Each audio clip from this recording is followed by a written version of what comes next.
नमस्कार दोस्तों, मैं रोहित छिल्लर स्वागत करता हूं आप सभी का आपके अपने YouTube चैनल छिल्लर सर।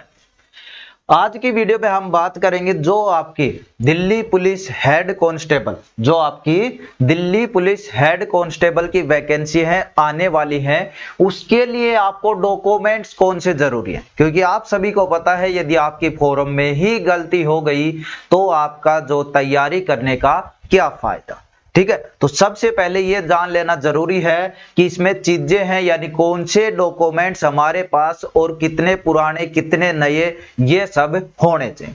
तो एक एक चीज मैं इस वीडियो में आपको बताने वाला। चलिए, और उससे पहले बता दूं रेगुलर क्लास आ रही है अपनी 8 जो आपका 1 PM है मैथ की आती है, 8 PM आपकी रीजनिंग की आती है। तो जो भी साथी चैनल पे नए हैं पहली बार आए हैं चैनल को सब्सक्राइब जरूर कर ले, क्योंकि रेगुलर क्लास है आगे भी आती रहेंगी।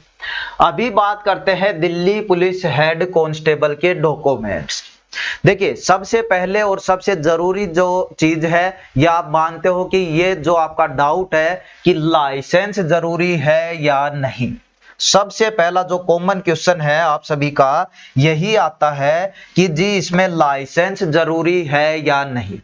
तो बात करें, अच्छे से सुन लो, हेड कांस्टेबल की यदि बात करते हैं दिल्ली पुलिस में तो उसके लिए लाइसेंस आपको नहीं चाहिए। यानी एक डाउट आपका एकदम क्लियर हो गया है कि इसके लिए आपको लाइसेंस की आवश्यकता नहीं है। तो होती कौन से में है, इसके अलावा जो ये किसकी है, Delhi police head constable ministerial की, तो इसमें आपको लाइसेंस की आवश्यकता नहीं है। इसके अलावा जो आपकी वैकेंसी आती है, जैसे आपकी कौन सी आती है, एग्जीक्यूटिव वैकेंसी आती है, यानी जो दिल्ली पुलिस कांस्टेबल के आप उसमें कह सकते हो, चाहे एग्जीक्यूटिव के जो सब इंस्पेक्टर आते हैं उनके आती हैं, यानी उनमें आपको लाइसेंस की आवश्यकता है, वो आपको होती है। तो इसमें पहला डाउट आपका यहीं पे क्लियर हो जाता है कि अपनी जो दिल्ली पुलिस हेड कांस्टेबल की है इसमें लाइसेंस की आवश्यकता नहीं है। दूसरी चीज है, आपको अब लाइसेंस बनवाना चाहिए या नहीं बनवाना चाहिए। देखिए, इस भर्ती के लिए जरूरी नहीं है, अच्छी बात है नहीं बन रहा तो, लेकिन आपको लाइसेंस बनवाना चाहिए। क्यों?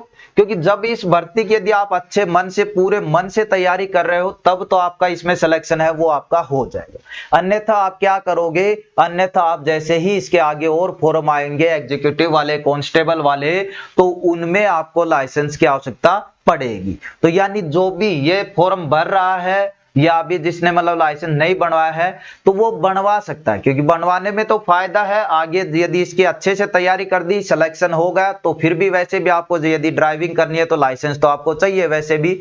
लेकिन बाई चांस आपने अच्छे से तैयारी नहीं की तो इसमें सिलेक्शन नहीं हुआ, तो अन्य जो पोस्ट आती है उनमें आपके लाइसेंस की आवश्यकता होती है। तो अभी आपका सीधा सा मतलब है कि जरूरी नहीं है इसके लिए, लेकिन आपको बनवाने में फायदा है, पहली चीज। दूसरी आती है जी, सर्टिफिकेट कितनी पुरानी नहीं होनी चाहिए, जिसमें EWS OBC SC ST की।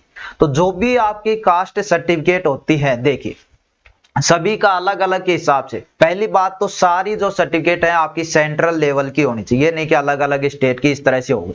सेंट्रल लेवल की जो सर्टिफिकेट है वो आपकी होनी चाहिए। वैसे तो आपका जो आता है परफॉर्मा आता है उसमें भी बता दिया जाता है, उसमें भी आप देखोगे ना तो सर्टिफिकेट आपको दिखाई देती है कि इस तरह की सर्टिफिकेट होनी चाहिए, तो वो सेंट्रल लेवल की होती है। तो इसमें क्या है, पहला आता है जी EWS आप सभी को पता है 1 साल के लिए आपकी वैलिड होती है। तो अभी जो वैकेंसी आएंगी कब आएंगी, मई में। आपकी सर्टिफिकेट कब बनी हुई है, जैसे दिसंबर में, जनवरी में, फरवरी में, तो वो सर्टिफिकेट आपकी नहीं चलने वाली। क्यों?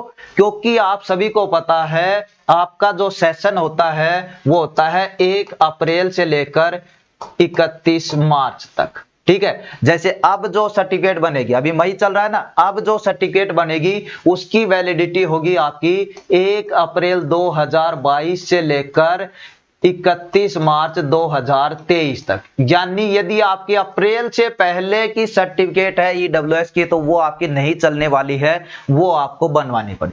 ठीक है, उम्मीद करता हूं समझो। ओबीसी की आती है सर्टिफिकेट, ये आप सभी को पता है कि ये कितने साल में बनती है, आपकी 3 साल में चेंज होती है। ये हर साल आपकी नहीं होती है जिस प्रकार EWS होती है, तो ये आपकी 3 साल में चेंज होती है। तो यानी अब आप जैसे 2022 में है सेशन आपका वही रहता है, तो उस हिसाब से देख लेना, यदि आपके 3 साल पुरानी है तो आपको ओबीसी की नई सर्टिफिकेट बनवानी जरूरी है। ठीक है, चलिए एससी एसटी की बात करें तो जिनकी भी सर्टिफिकेट 2016 से है वो मतलब ये है कि उसकी सर्टिफिकेट चल जाएगी। ठीक है, और जिसकी 2016 शुरुआत में ही है तो वो तो नहीं बनवाना है। वैसे मेन बात यह है कि नहीं बनवाने में कोई दिक्कत नहीं है, ना ही कोई प्रॉब्लम है। तो यदि आपकी 2018-19 है तब तो कोई भी दिक्कत नहीं है, वो आपके आराम से चलने वाले। ठीक है, तो तीनों सर्टिफिकेट, चारों सर्टिफिकेट आप यहाँ पे समझ गए होंगे। अगला नाम आता है फोरम के समय +2 की मार्कशीट। क्यों? क्योंकि अभी आपके क्या हुए थे +2 के एग्जाम, रिजल्ट भी आएगा, कब तक क्या आता है वो सारी चीजें। तो अभी तो आपको मार्कशीट मिलने से रही, तो आप फॉर्म भर पाओगे या नहीं, क्योंकि ये +2 बेस पे आपका फॉर्म है। तो पहली बात, आप फॉर्म है वो जरूर भर पाओगे। क्या है? फॉर्म है वो जरूर भर पाओगे यदि आपका रिजल्ट आए, यानी +2 तो आपके पास होनी चाहिए, चाहे आपके पास मार्कशीट ना हो। ठीक है, तो जी मार्कशीट कब जरूरी है? मार्कशीट तब जरूरी है जब आपके डीवी यानी डॉक्यूमेंट्स वेरिफिकेशन यानी आपके कागज हैं वो चेक होंगे, तो तब आपके पास +2 की मार्कशीट हो जानी चाहिए। लेकिन जब फॉर्म भरो तो आपका रिजल्ट आ जाना चाहिए, यानी आप +2 क्वालिफाइड होने चाहिए। ये नहीं है कि आपकी अपियरिंग चल रही है, यानी पेपर दे लिए रिजल्ट नहीं आया तो आप नहीं भर सकते उस चीज। ठीक है, तो अच्छे से समझ गए होंगे +2 की मार्कशीट अब आपको कब चाहिए। तो ये सारी चीजें यहाँ पे जो मेन डाउट थे वो आपके यही थे। ठीक है, तो अच्छे समझ गए। और एक और चीज आती है कि आपके नाम वगैरह में गलती वगैरह ये सारी चीजें होती हैं, तो उन सभी को आप किसके अनुसार? 10th की मार्कशीट के अनुसार फॉर्म में भरें भाई। 10th में जो भी आपका नाम है, 10th में जो भी आपके फादर्स का नेम है, जो भी आपके माँ का नाम है और जो भी आपकी डेट ऑफ बर्थ है, वो सारी किसके अकॉर्डिंग होनी चाहिए? 10th की जो सर्टिफिकेट यानी मार्कशीट है उसके अकॉर्डिंग आपकी चीजें होनी चाहिए। तो ये कुछ डॉक्यूमेंट्स थे जिनमें आपको डाउट था, उम्मीद करता हूं चीजें आप समझ गए। इसके अलावा भी यदि आपका कोई सवाल है डॉक्यूमेंट्स को लेकर तो आप नीचे कमेंट कर सकते हो, आपको आपका रिप्लाई जरूर मिलेगा। तो ये सारे जो डॉक्यूमेंट्स बताए हैं वो बताए हैं जो आपकी भर्तियां आती रहती हैं, मतलब उनके अनुसार।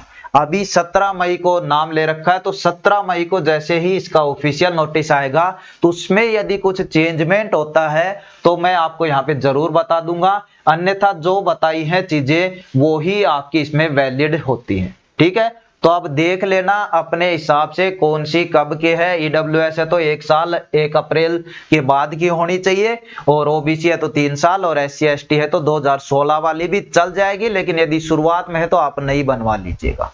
ठीक है, तो इन चीजों पे ध्यान दे लेना। अब आपका उम्मीद करता हूं इनसे रिलेटेड, डॉक्यूमेंट से रिलेटेड डाउट है वो खत्म हो गया होगा। फिर भी कोई बाकी है तो कमेंट कीजिए, आपको रिप्लाई जरूर मिले। और यदि आप इसकी तैयारी कर रहे हैं तो अच्छे से पढ़िए, आप सभी को पता है अभी से पढ़ोगे तभी जाकर आप सिलेक्शन ले पाओगे। ठीक है, तो डेली अपना जो क्लास है 1 PM और 8 PM जरूर ले, क्योंकि इन्हीं में सबसे ज्यादा नंबर मैथ और रीजनिंग ऐसे हैं जिनमें आप बट्टे में बट्टे यानी पूरे के पूरे नंबर हैं वो ले सकते हैं।